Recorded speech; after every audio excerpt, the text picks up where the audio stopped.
Vamos continuar aqui em 1 Coríntios.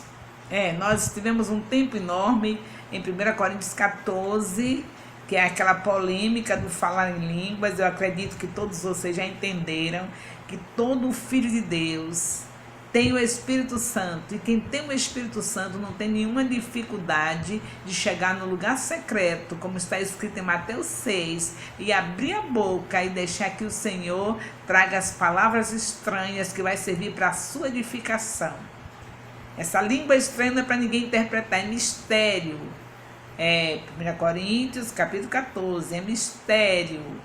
É você orando bem, orando você e Deus, em mistério com Deus.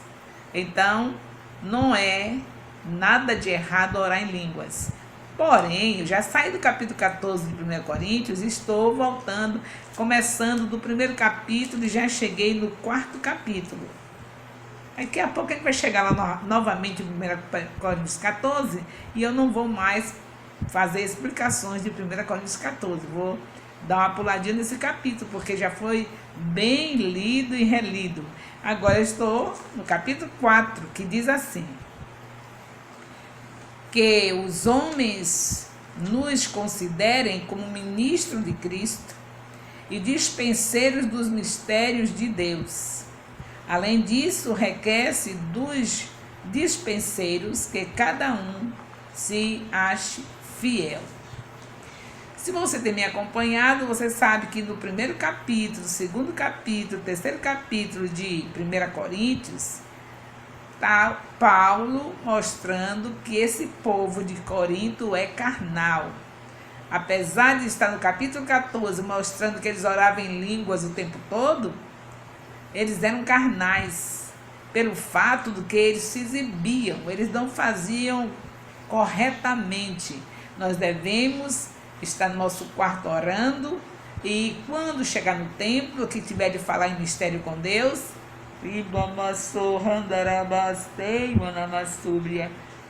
sem incomodar ninguém, põe a sua mãozinha, não incomode o do lado direito nem da esquerda, nem atrapalhe o profeta que estiver falando na frente do povo de Deus. Aí nós vamos chegar lá novamente, mas eu vou pular porque você já sabe demais. Mas eu quero hoje o capítulo 4, que é Paulo ainda nessa luta para mostrar que esse povo tinha que honrá-lo. Estavam a honrá-lo e deixar de serem contenciosos, contenders, dissensões, tudo que não prestava estava ali. E ele falando, e principalmente agora no capítulo 4, ele dizendo que o importante é que o dispenseiro, que o ministro de Deus, seja fiel. E o povo não estava olhando para isso. Se tivesse, não ia menosprezar Paulo, escolhendo Apolo, escolhendo Cefas. Porque estava uma confusão, eles queriam, cada um escolhendo quem queria, porque Paulo, radical, imitador de Jesus, que Jesus foi radical.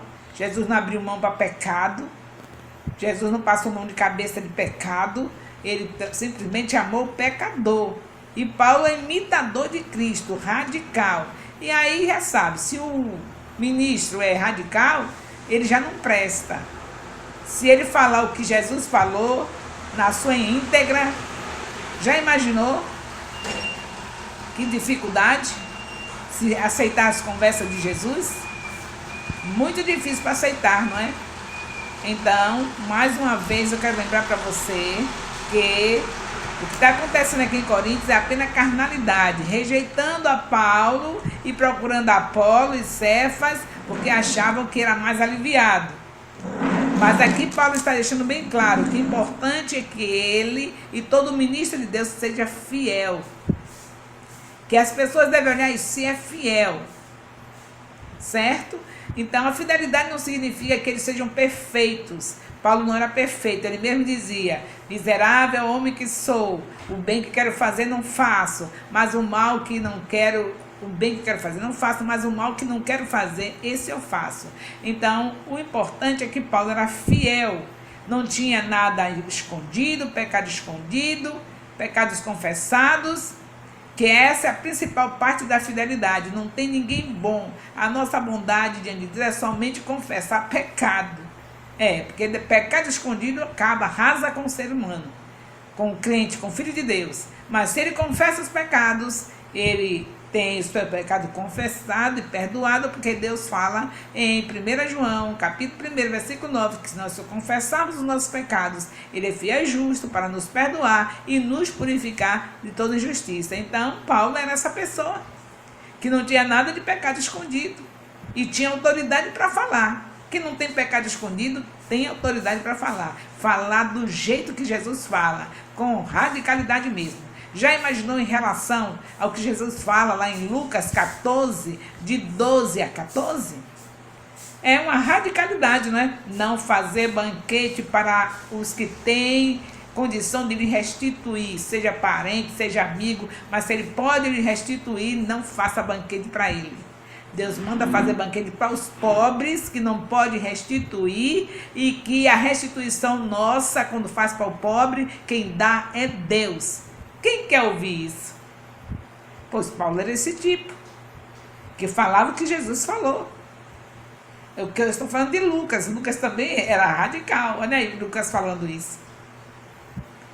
Aí, quando se encontra um líder nesse nível, pronto. Tem problemas, não quer. Como é que a gente vai mudar o que Jesus falou? Precisa ter um estudo prolongado de teologia para saber isso. O que Jesus está falando através de Lucas e o que Jesus está falando através de Paulo. Paulo era desse nível.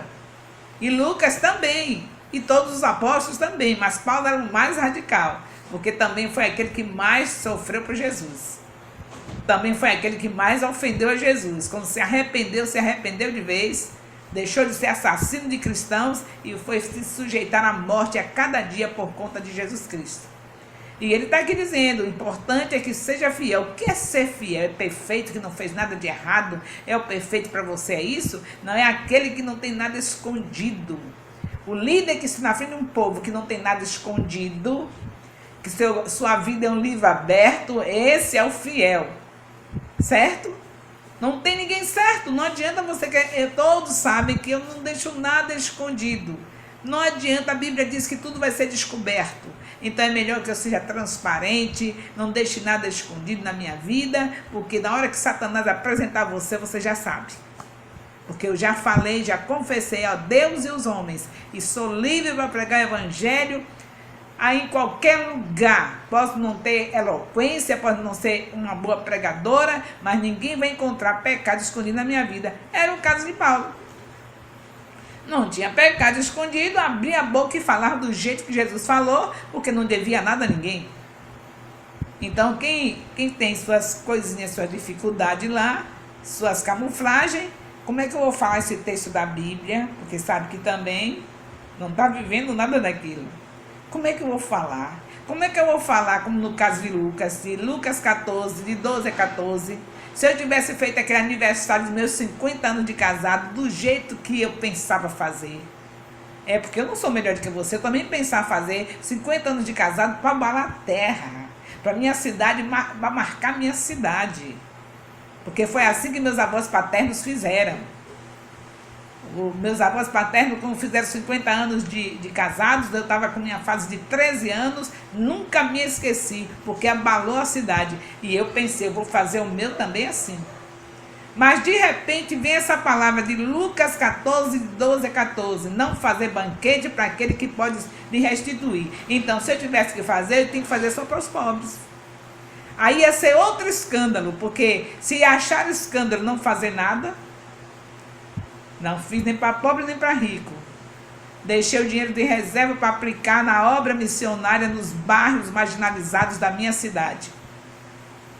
Mas se eu tivesse decidido, não, vou fazer um banquete e vou arrumar umas cestas básicas assim, de uma maneira tão sofisticada que vai parecer que são uns bolos, que são umas tortas. Então aí quando chamar os pobres todos que eu conhecer, onde eu achar, e depois na hora de dividir o bolo, quem vai receber? Os pobres, levando suas cestas básicas. Seria um aniversário lindo, mas seria um escândalo para muita gente.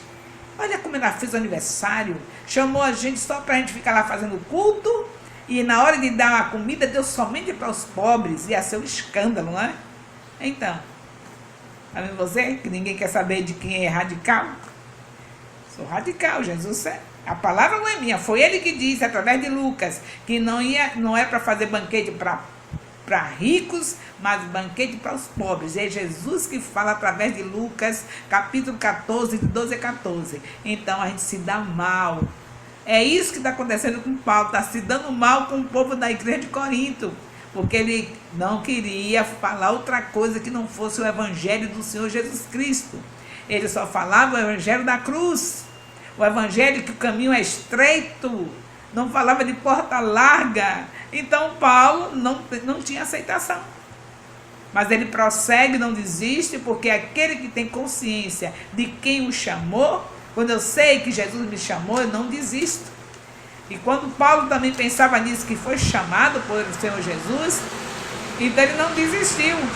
Mas esse capítulo 4 está mostrando a situação de Paulo, desde o primeiro capítulo, que Paulo entra fazendo os elogios, devagarinho, para conversar com o povo de Coríntios. Depois ele começa a mostrar os pecados, a situação, as dissensões, as contendas, e ele está mostrando que ele era o principal ofendido, porque escolhiam outros no lugar dele. Um homem que se dedicava de tal maneira para o reino de Deus crescer, que nem sequer casou, para poder viver só para os filhos de Deus que estivessem nas mãos dele, para os discípulos que ele ganhava. E mesmo assim sofreu desse jeito. E eu não sei porque você está tendo tanta dificuldade de prosseguir na obra de Deus. Prossiga, porque é estreito mesmo, não desista. E seja radical igual a Jesus, porque a ordem da palavra é ser um parecido com ele.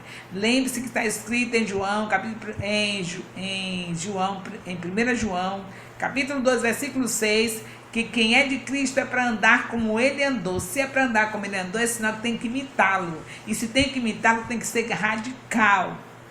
Tem que falar as coisas que ele falou. E Paulo diz aqui, não estou me julgando que eu sou bom. Estou aqui no capítulo 4 de 1 Coríntios, do versículo 1 até o versículo 6. E Paulo dizendo, não estou me julgando bem, que eu sou aquele, o tal. E não se esqueça, não é tempo de julgamento. Deixe o Senhor vir que ele vai julgar. Paulo está deixando bem claro que estava sendo julgado, mal julgado, estavam entendendo mal sobre ele, estavam tendo pensamentos negativos sobre ele, e ele disse que ele não se sente assim.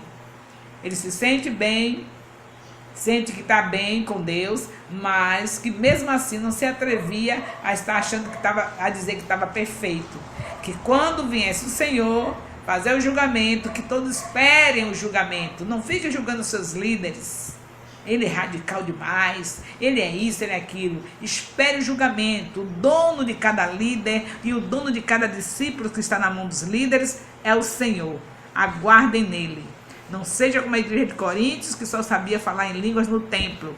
Fale em línguas no seu quarto, no secreto com Deus. Que orar em língua, quem ora em língua ora bem e recebe poder de Deus para enfrentar as trevas, para percorrer os bairros da sua cidade e tirar os marginalizados da mão do diabo. É para isso que nós somos chamados. Não se incomode com o que estão falando de você. Ore em línguas, porque a orar em línguas traz poder.